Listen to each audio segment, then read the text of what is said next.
Good morning viewers, myself doctor Premita Saini.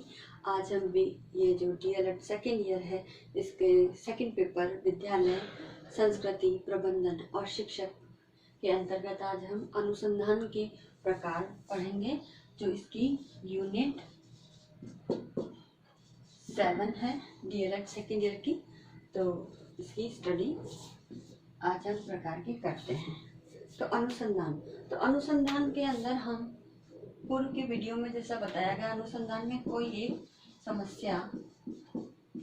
समस्या को हम लेते हैं, ठीक है, और उस समस्या का समाधान करने के लिए ही हमें खोज करनी पड़ती है, अनुसंधान करना पड़ता है या फिर रिसर्च करनी पड़ती है।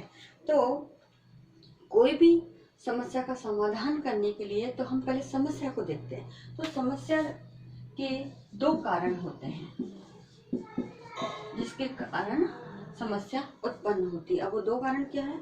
अब दो कारणों के अंतर्गत हम लेते हैं, सबसे पहला तो है बौद्धिक कारण और दूसरा है व्यवहारिक कारण।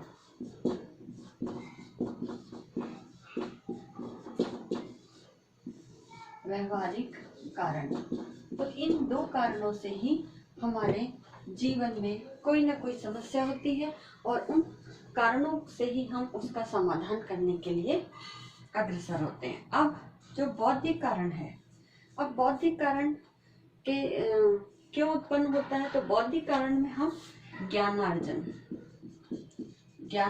करने हेतु, क्योंकि बौद्धिक विकास से जुड़ा हुआ है, हमारी बुद्धि से जुड़ा हुआ, हमारे मानसिक विकास से जुड़ा हुआ है, और मन और बुद्धि के आधार पर ही हम ज्ञान अर्जन करते हैं। तो ज्ञान अर्जन करने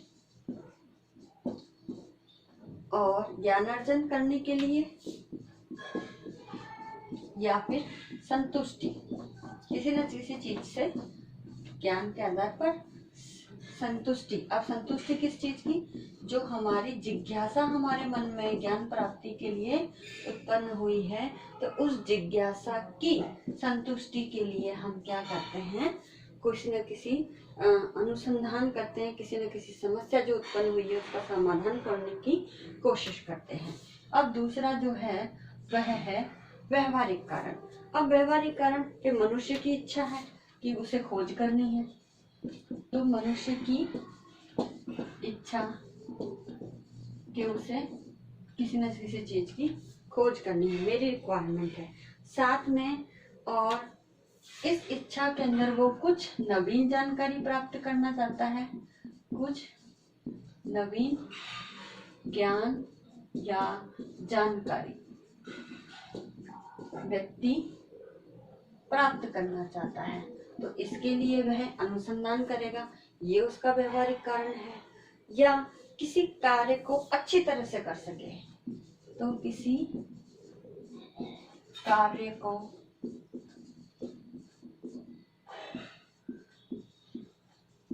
अच्छी तरह से कर सके, इसीलिए वो अनुसंधान करना चाहता है, ताकि मैं जो कोई भी काम करना चाहूँ मैं बिल्कुल अच्छी तरह से उसको परफॉर्म कर सकूं, इसलिए मैं अनुसंधान करूं। तो इन दो कारणों से ही हम क्या कर सकते हैं? किसी न किसी समस्या का समाधान करने के लिए प्रयास करते हैं, और इन दो कारणों से ही हमारे सामने हमारी जो समस्याएं हैं वो उत्पन्न होती है। और अच्छी तरह से इसमें सेकंड जो व्यवहारिक कारण आया कि इसमें किसी कार्य को अच्छी तरह से परफॉर्म कर सके, यानी उसमें कुशलता प्राप्त कर सके, इसलिए भी हम अनुसंधान करते हैं। तो ये जो दो कारण हैं, इन दो कारणों के आधार पर ही हम क्या करते हैं? अनुसंधान करते हैं।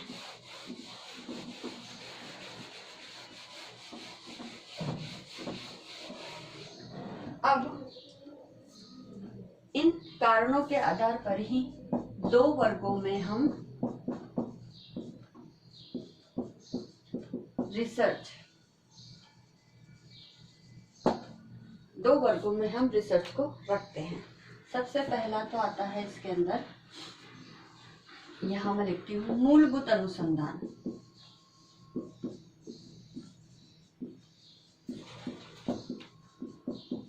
और दूसरा इसके अंतर्गत आता है, ये फर्स्ट है, मूलभूत अनुसंधान। 2 वर्ग हैं जिसे हम शुद्ध अनुसंधान के नाम से भी जानते हैं, शुद्ध अनुसंधान भी कहते हैं।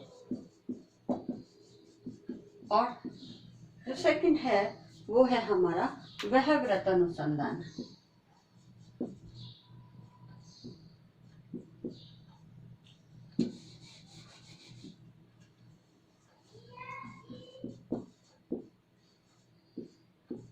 वहव्रत अनुसंधान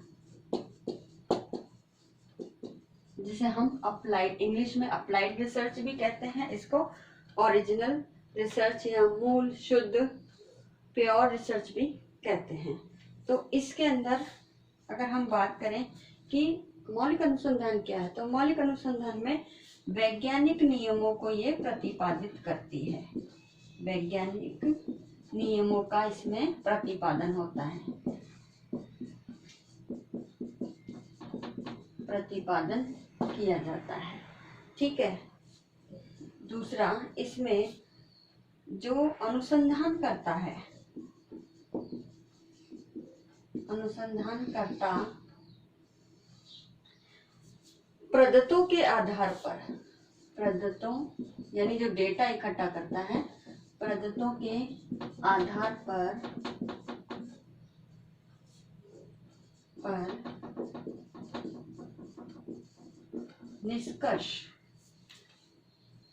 निष्कर्ष निकालता है।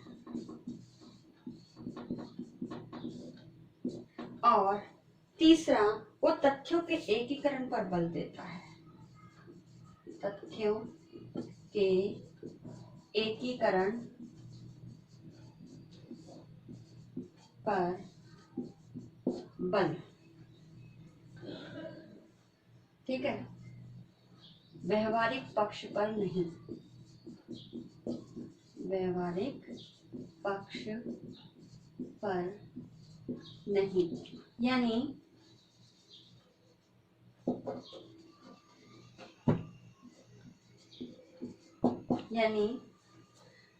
इस मूलभूत अनुसंधान के अंदर या जो प्योर रिसर्च है हमारी, उसमें सबसे पहले हम वैज्ञानिक नियमों को प्रतिपादित करने के लिए मौलिक अनुसंधान या मूलभूत अनुसंधान या फिर शुद्ध अनुसंधान करते हैं।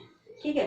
साथ ही इसमें जो रिसर्चर है वो ऐसे ही किसी निष्कर्ष पर नहीं पहुंचता, उस समस्या से संबंधित कुछ इंफॉर्मेशन इकट्ठे करता है जिसे हम डेटा कहते हैं, सूचनाएं होती हैं, वो तथ्य के रूप में हमें अवेलेबल होती हैं।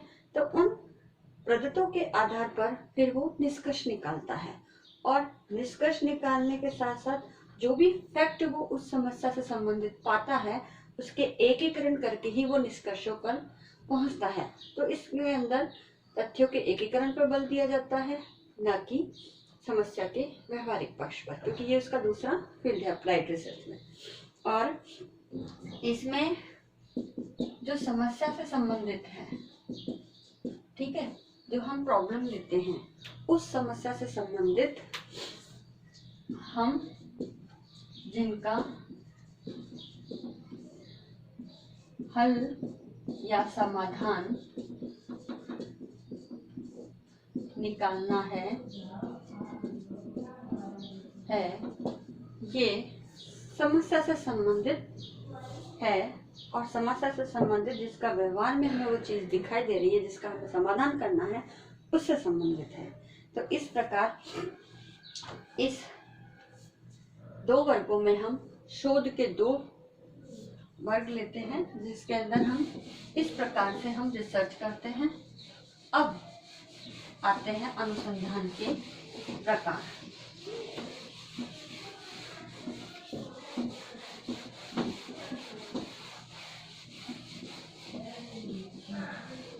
अनुसंधान के प्रकार।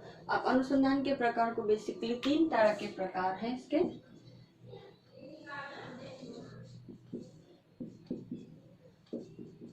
फर्स्ट है ऐतिहासिक अनुसंधान।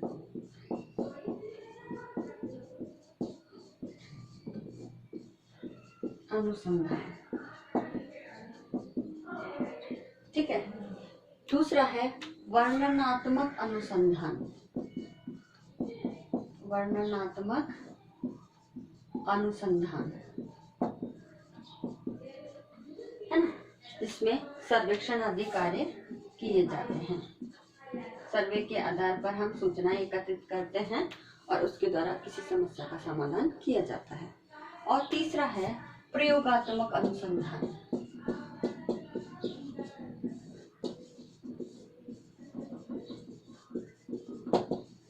तो इस 3 प्रकार के अनुसंधान के प्रकार हैं जिनकी हम डीएलएड में इस 7th यूनिट के अंतर्गत स्टडी करेंगे। वो डिटेल में करेंगे कि ऐतिहासिक अनुसंधान क्या होता है, वर्णनात्मक क्या होता है, प्रयोगात्मक क्या होता है। तो आज के इस वीडियो में ही बस इतना ही।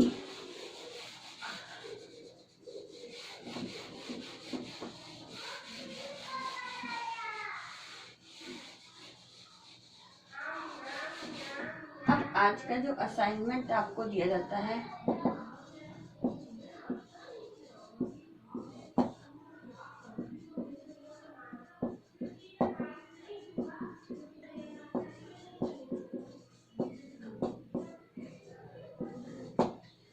इस असाइनमेंट में हम एक क्वेश्चन आपको देते हैं कि अनुसंधान के प्रकारों को स्पष्ट कीजिए।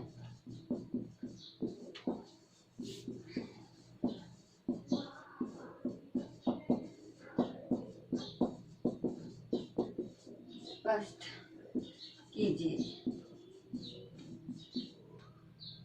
ठीक है। तो आपको इसका आंसर लिखना है और आई होप ये वीडियो आपके लिए यूजफुल होगा। So thank you. घर में रहिए और सुरक्षित रहिए।